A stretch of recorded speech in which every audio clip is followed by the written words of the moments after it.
control from Zen Mind Beginner's Mind, page 31, my version of it. To give your sheep or cow a large, spacious meadow is the way to control him. To live in the realm of Buddha nature means to die as a small being, moment after moment.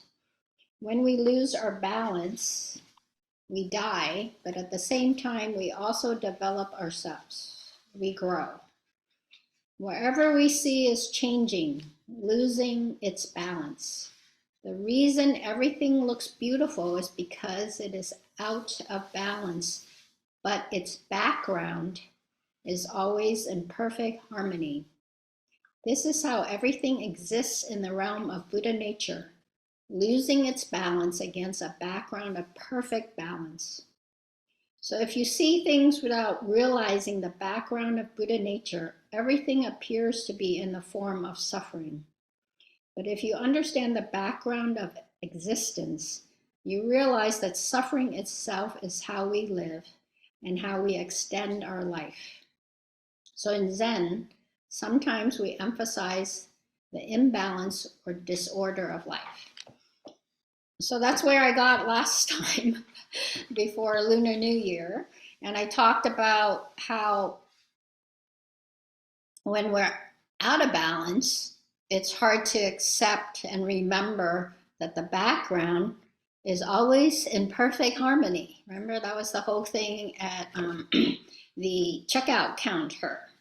So broadly, this is about how we have to hold both relative and absolute truth. That's the condition of our life.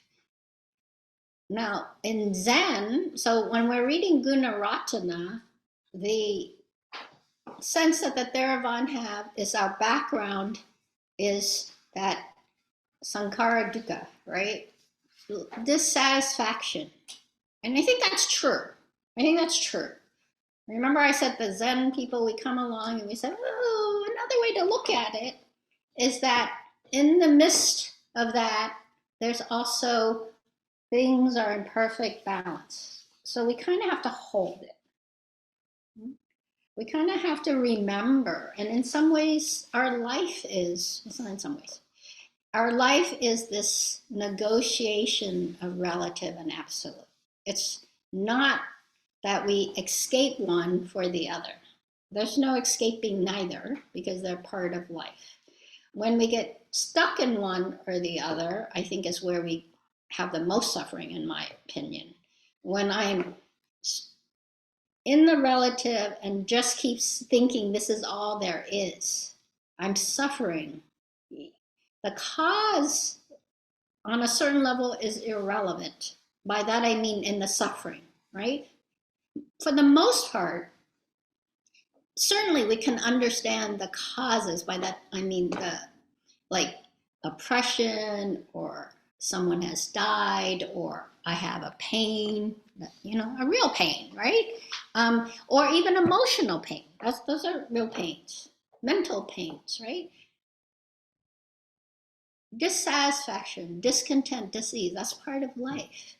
Now, when we solidify around that, when we're tight about that, and we forget that it isn't always this way, that in the absolute sense, it is always changing. It isn't solid. And that different conditions bring about a different result, right? So our practice is that negotiation. It isn't that I should know the absolute more. In fact, if anything, it's to realize that the relative isn't necessarily what we think it is. I would say that's much more the kind of practice that we do, say, with noting, with the Theravada. How is this looking closer and closer at the relative, at the nitty-gritty, can we see the absolute? It's like we put something underneath a microscope, and when the intensifying, right, when you can see it clearer and clearer down, deeper and deeper, it becomes more and more abstracted out in that relative sense, in the absolute sense. Is that not true? Right? This hand seems solid, but if we looked under a microscope of, take a little skin off, then we just see the parts that are made off. We have another microscope where it just become atoms, or you have another microscope where it's just energy moving, right? So in getting closer and closer, we can see the absolute. That's one way.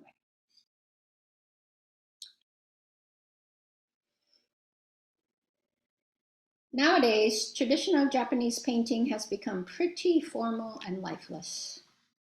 This is why modern art has developed. Ancient painters used to practice putting dots on paper in artistic disorder. This is rather difficult. Even though you try to do it, usually what you do is arrange in some order. You think you can control it, but you cannot. It's almost impossible to arrange your dots out of order. It is the same with taking care of your everyday life.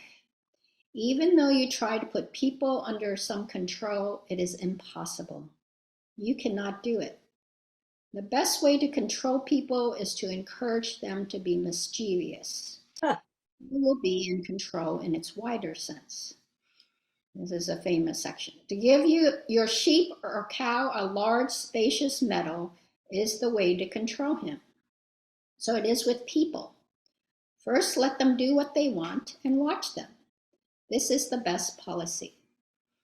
To ignore them is not good. That is the worst policy. The second worst is trying to control them. The best one is to watch them, just watch them, without trying to control them. Now, if you thought of that as your emotion you don't want to have, the mental thought you don't want to have, a sensation you don't want to have, then there are different ways, right? When is it that we ignore it? How much of our life is ignoring the things we don't like, right? That we want to control it. And how much then is the other thing where we pay a lot of attention to it? When is it that we need to give it a wider field?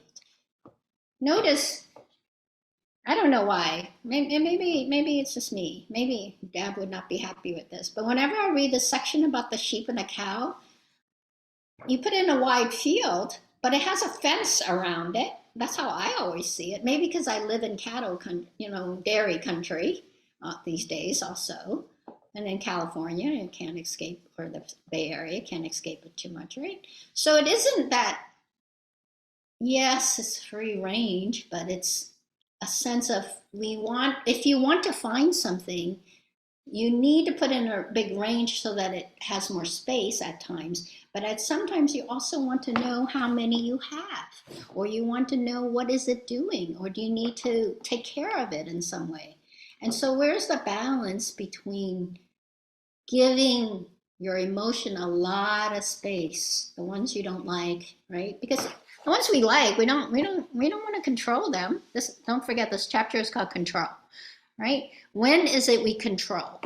When is it we're skillfully or wisely remembering relative and absolute and using it skillfully to lessen our suffering, or other people's suffering, or the world's suffering? The same way works for you yourself as well.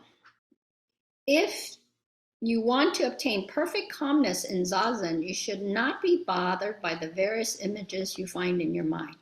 Let them come and let them go. Then they will be under control. But this policy is not so easy. So the first part, of course, is all about what shikantaza is. You just give it a wide field. That's open sky, wide field. Go ahead, do whatever you want. Storm, make a leak because of the storm, there's a leak in my roof. Okay, sure, no problem, right? But of course it's a problem. So it's not so easy, right? It sounds easy, but it requires special effort. How to make this kind of effort is the secret of practice. Suppose you're sitting under some extraordinary circumstance. If you try to calm your mind, you will be unable to sit. And if you try not to be disturbed, your effort will not be the right effort. So it's tightness at either end. You overdo the relative. Is that not our go-to control? Is the dualistic. I either gotta make it or just like, right? Now, part of it is which movement is, and this is me, which movement is intentional, right? I know that sometimes I'm very tight and then it's not working. So then I say, fuck it, have all the room you want. But that's a reactive, right? That's just control going, right? But I'm still in the relative of wanting to control it, that doesn't make it bad, mind you. What I need to do is notice that that's actually a reactive way. It's not really the absolute. It's just a reactive way of saying, I don't care. Isn't that true? It's not that I want to keep on seeing what it would be like in a bigger space. I'm not open to experience as it is.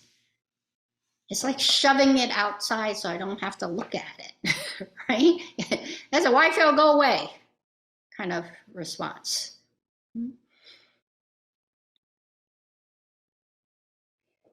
The only effort that will help you is to count your breathing or to concentrate on inhaling and exhaling.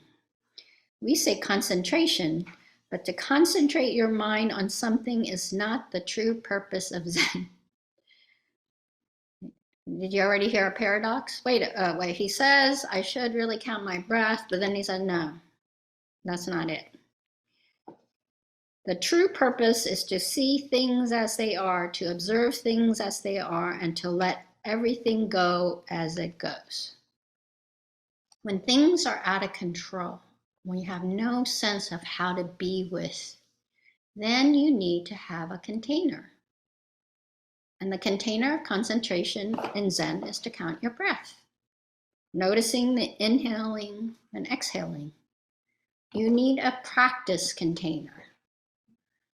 When you don't know what to do, you take on a practice container. First you concentrate, then you open up. We say concentration, but to concentrate your mind on something is not the true purpose of Zen, right? So the Zen way is we concentrate as a tool so that we can open up. The wider field is the Zen way of things. But it's a methodology, folks. Even though we say Zen has no method, it's a methodology. Because most of us are not actually opening in the wide field of no fences, no grass, no solid ground. That's the ultimate Zen opening up, right? That's the opening up that seems out of control. So that's the true Zen of opening up. But most of us are more like, oh no, I need to know. Hopefully the grass is green, the fence are very clear, right? Terrain that I can travel if I need to, right? This is to put everything under control in its widest sense of not knowing. This is to put everything, I already said that. Zen practice is to open up your small mind. So concentrating is just an aid to help you realize. Notice small mind is not in quotes, but the next two words, big mind, are in quotes. Or the mind that is everything. If you want to discover the true meaning of Zen in everyday life, you have to understand the meaning of keeping your mind on your breathing and your body in the right posture in Zazen. You should follow the rules of practice and your study should become more subtle and careful. Only in this way can you experience the vital freedom of Zen. To know the vastness, the container of practice is the field that has fences. any practice container has fences, has parameters. So the paradox is we have to be able to operate within set conditions for us to experience openness. We can't just get to openness because we want openness. We have to have some way of understanding how we can know that, how we can get there. What is that? So I just made up the allowing meditation tonight, but it's a little bit like that, I think, right? Allow. How many of us, that's to me mostly a concept. I love the concept, mind you. Allow. Who here does not like allow? Right? And allow does give that sense of openness and spaciousness, and as I practice with allowing, simply with my breath, I notice where I don't allow, where I have ideas. You know, I thought about having you guys go, and then I thought, oh, some of them are going to go, what? I can't make those noises. I even fantasize about making you guys do all sorts of shapes and stuff. And I'm like, okay, that's getting a little too much, you know. But part of it's just getting to that edge. Where is it our edges that we don't let the allowing happen? We need to know those edges. And then what do we do there? Right? How do we intentionally allow? So it's both and, not like I need to practice allowing and I'm going to know when I get to allowing. Like there's no allowing out there you have to get to. There's allowing that you're aware of and allowing that sometimes you have to intentionally do. And then you have to let go or allow that you don't tighten around allowing. Is that not true? We keep on allowing. If I kept saying, okay, now allow for more. I mean, you know, what if an emotion comes up? Where is that we stop allowing in some ways? So it's the sense of when is it I do set up fences? When are the fences in service of awareness? And when are the fences barriers? When the fence is a container of practice, which, you know, we could say it's 30 minutes of meditation. We could say scanning the body. We could say noticing how I lift my cup and the flavor and the wetness and blah, blah, blah. There's plenty of container. In fact, all your day is a container. But most of us don't do that, do we? And also, how do we notice the container as freedom as opposed to the container as keeping us penned in? When is it a cage and when is it a container, you could say? Every moment.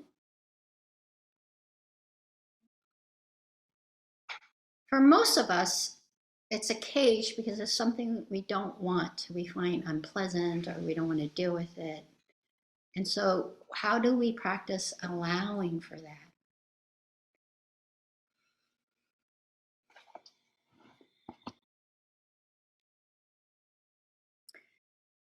I could also say, how do we concentrate in a way that's relaxful? Right? When do we get tense when we concentrate? Allowing in some ways letting go.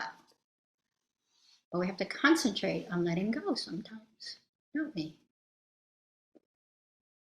Right? Let go, right? If I was handing this over, or even giving it to my other hand, there's some point here where this hand grasps and this hand lets go, right? It takes a negotiation. It's easier when it's myself, but when you really pay attention, probably can notice there's not just the mind saying, oh, you know, grasp, let go. There's a felt sense.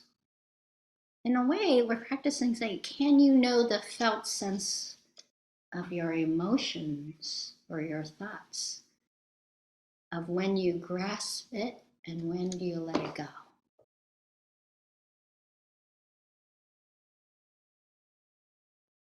Not so easy, is it? But what if you put it that way? I'm going to change the prompt for tonight.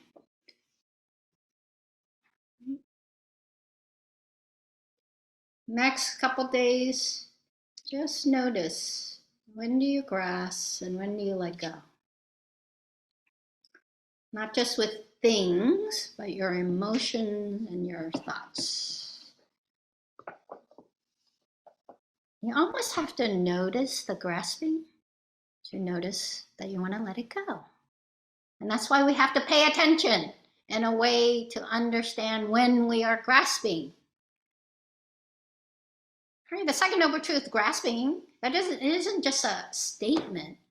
Our practice is to notice when is that happening in a way that is towards suffering. But we can just practice by just noticing it, right? That's the container practice. In a way, when you go to sit down every day on your cushion or in a retreat, that's a container of just doing things to practice something, right? I mean, you don't go on a retreat. Honestly, the teachers are not there going, how can we make them suffer? How can we set up things so that at this moment they will suffer? But don't you all suffer? Who has gone on a retreat and has not suffered? You go on a retreat to suffer. Really, you do. Because at that moment, that's the thing. This is the irony or the paradox of practice. You suffer when you realize you're hanging on to something so much, even though you're going to let go and let go. And when is it you're going to allow yourself to let it go? Of course, conditions help, and we set up the conditions, mind you. Because nothing happens just because I decide to, right? Nothing happens just because I decide, okay, let go. Nothing happens because I say, okay, let go, right? I mean, we can try that, but there'll be some point in which whoever says, be it me or you or teacher or God or whatever, conditions in life even, that it's hard to let go. And then when is that moment that the letting go happens? How is that? Where is the allowing and where is the letting go natural? Well, the allowing is natural.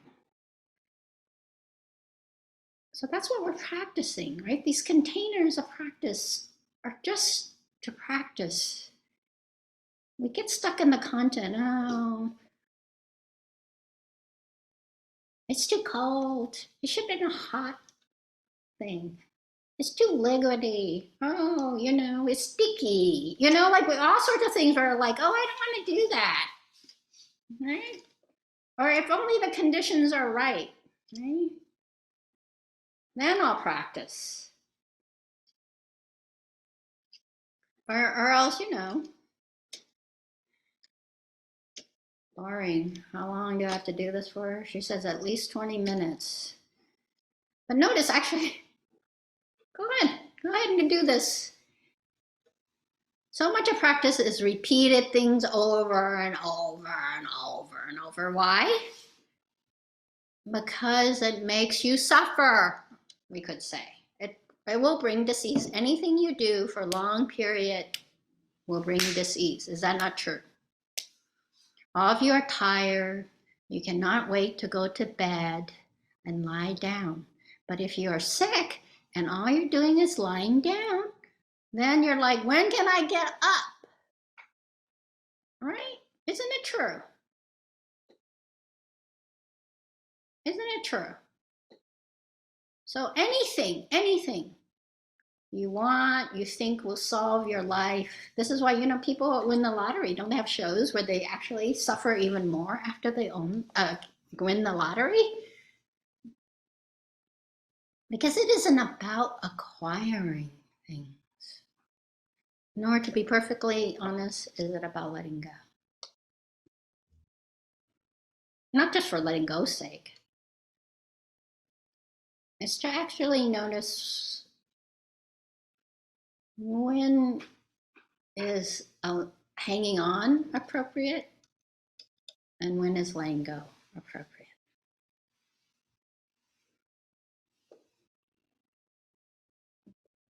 And when is it both?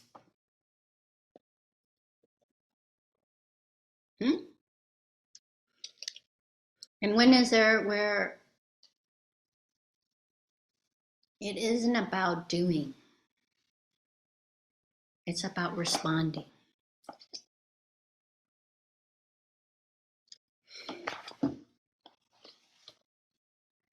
Oh, Dogen Zenji said, time goes from present to past.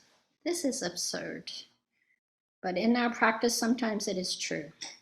Instead of time progressing from past to present, it goes backward from present to past, or it can go in the future, which is what I said on Saturday in one of your groups. There's only present. In this moment, there's no past and no future. We know this intellectually.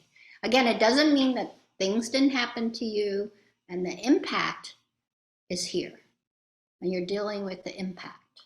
It doesn't mean that. Nor am I not saying that what you do now can condition the future. But our thought, right, or the experience we're having, which includes our thoughts, because our thought is one of our contact points. Your memory of what happened before is your present memory of what happened before. That's why if you go to a sibling and you say, oh, do you remember that? There are probably some differences, right? Because each of you have a sense of the past in a different way. Doesn't mean it didn't happen that way for either of you. We're always telling ourselves what's happening. We're practicing to be as clear as we can about what's happening now, because it can condition how we approach the future, with what attitude we approach the future.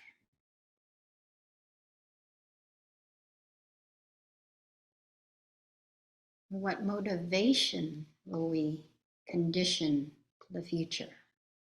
Now, too, of course.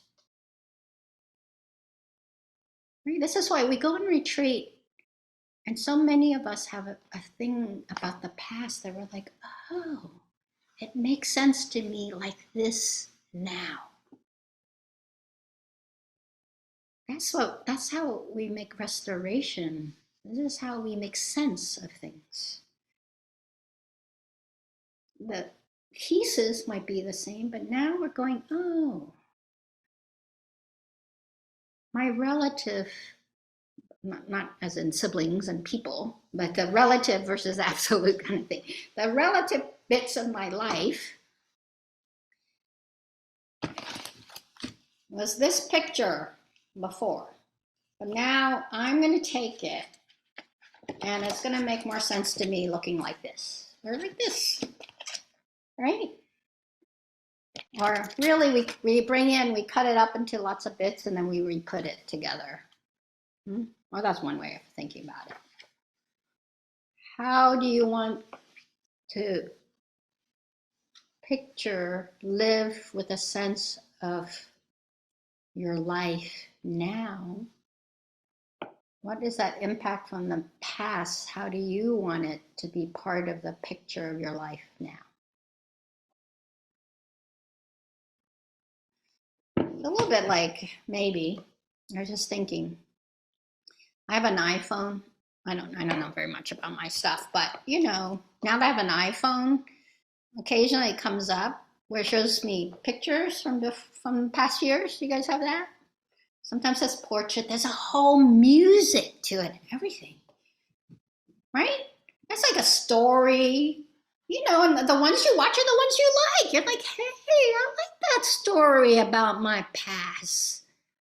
I like that one. Look, we're smiling remember the beach.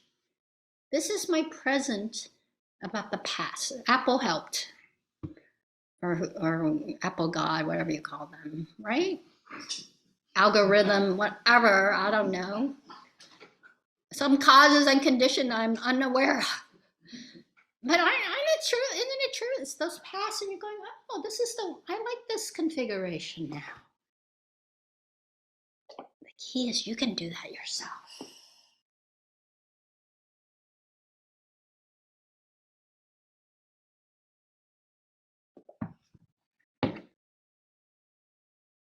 But just as we need to be trained in art, when I was an artist,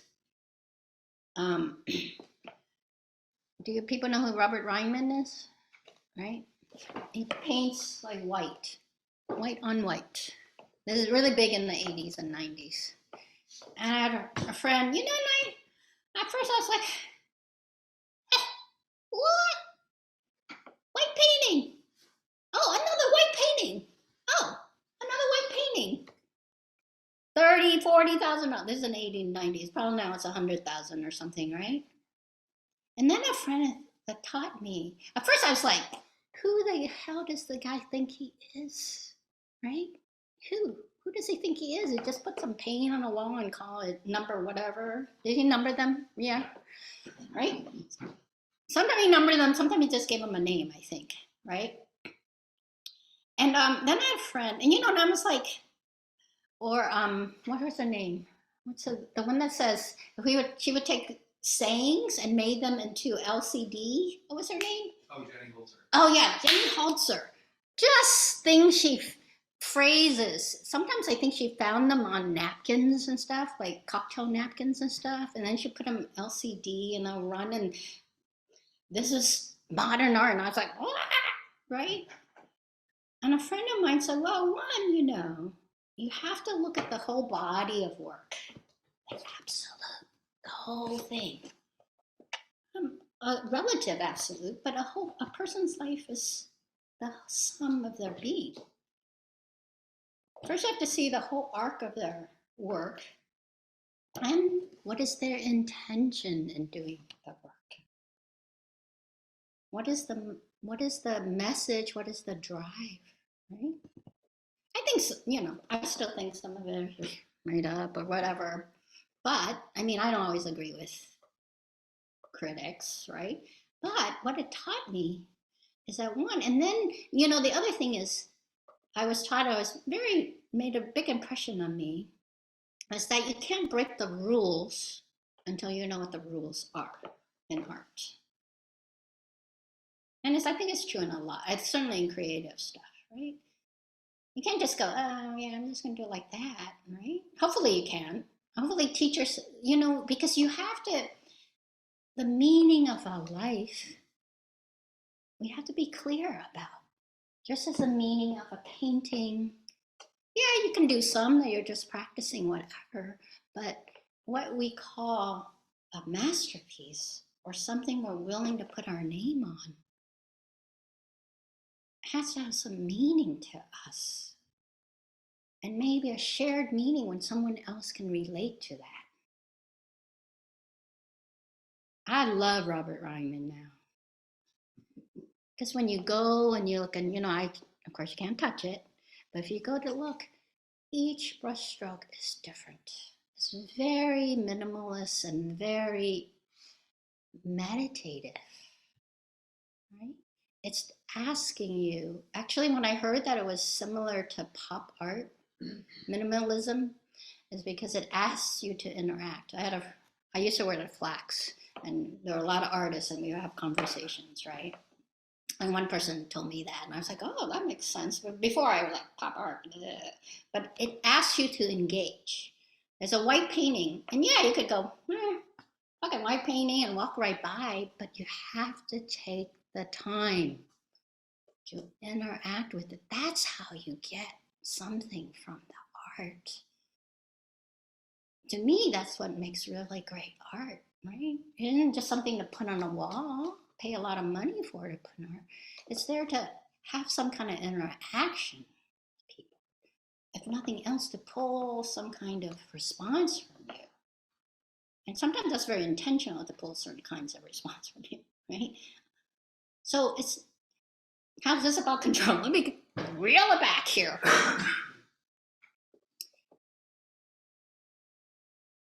When is the minutia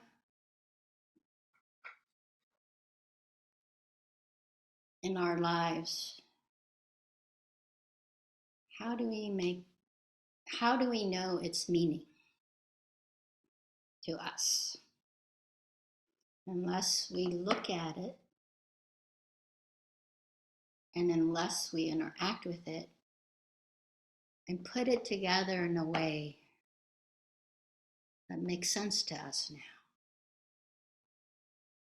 It's that process, and it's the ability to rest in that product. You could say it's the absolute part. We can agree or disagree what art piece we like or don't like. But all of us are looking for meaning with the pieces of the things we can make as a picture of our life right now. Is that not true?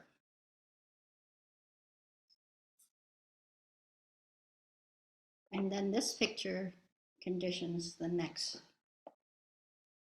If nothing else, a sense of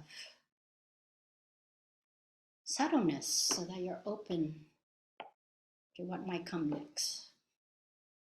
And in fact, maybe that's the thing. So the control isn't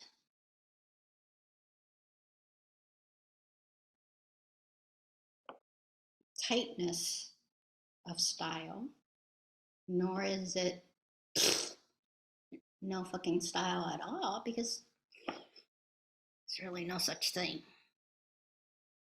We are not, as human beings, we are we cannot be a being that is not conditioned by something. That's why we're called conditioned beings. I mean, just to give you a sense, there is a Japanese man, when I tell that story, if you take Embracing Change, about a guy who didn't want to be hugged. His name was Kensho. And he had a car accident that he forgot his past, had amnesia. But right away, he started to have a story because his parents showed up. And his parents said, "You're my son. This is your life. You're a priest. You run the temple with your dad," right? He had to relearn that, right? But most people you don't just get to choose who you are. Right? You can make sense of who you are, mind you, but unless you're, I don't even know if you can be really rich and isolated and a hermit and not be impacted by something. Because you gotta eat, you gotta shit, there's nature to interact with if nothing else, right? So there's no way you can just be completely isolated. That's the big, delusion, right? That you're separate and isolated. Okay, I'm closing here, folks.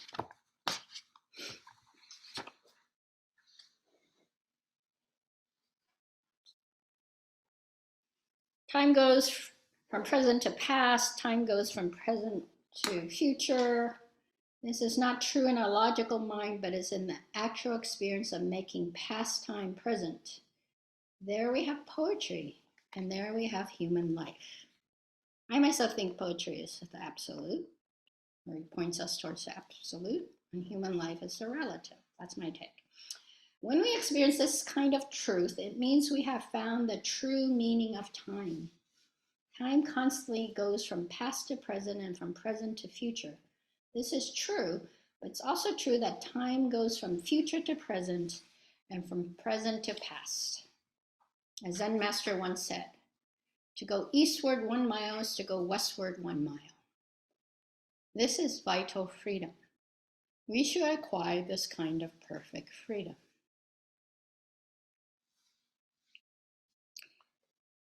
Wherever you go, there you are. There's another way to put that. But perfect freedom is not found without some rules. People, especially young people, think that freedom is to do just what they want, that in Zen there's no need for rules. But it is absolutely necessary for us to have some rules.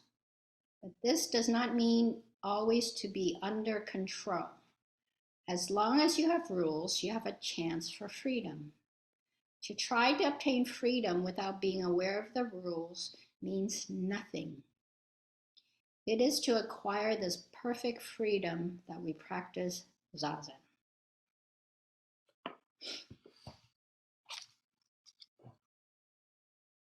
Zazen instruction is how to take the posture. It is very specific.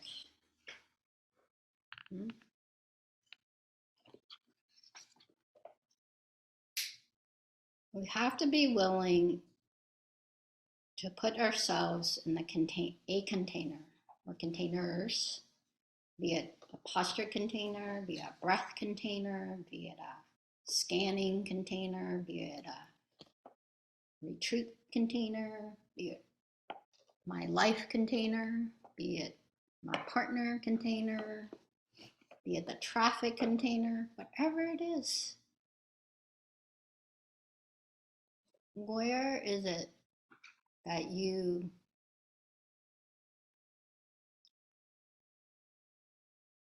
have a sense that you're in the midst of it and you're clear about what the container is? That's the hardest part.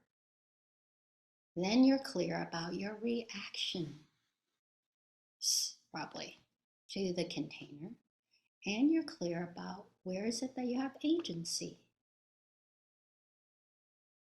And you're clear about what your motivation is. And you're clear about how you can do that. And you're clear about how you will be responsible for that and accountable to that. And you're clear that you will be here for the next thing and the next thing and the next thing and the next thing. So you can respond to that by getting tight, or you can respond to that by noticing, when am I adjusting, balance? Oh, doesn't mean I'm always comfortable. Doesn't mean it's always easeful, but I'm present and I'm aware. And I'm clear about what's going on, and I'm clear about my motivation, and I'm clear that I can do something right here and right now. And when am I not? And do I have the wherewithal to say, oh, this isn't permanent, right? I remember the vastness. Or when I'm too attached to the vastness, I remember the pragmatic relative. It's a constant negotiation. You go down Mission Street, first you can just turn left or right, wherever. The bike paths are on the side. Now the bike path is in the middle. It just keeps changing conditions. Right? The light doesn't work because of the power went out or whatever, right? The conditions are always changing. Where are we? How are we responding? Are we responding? That's our practice.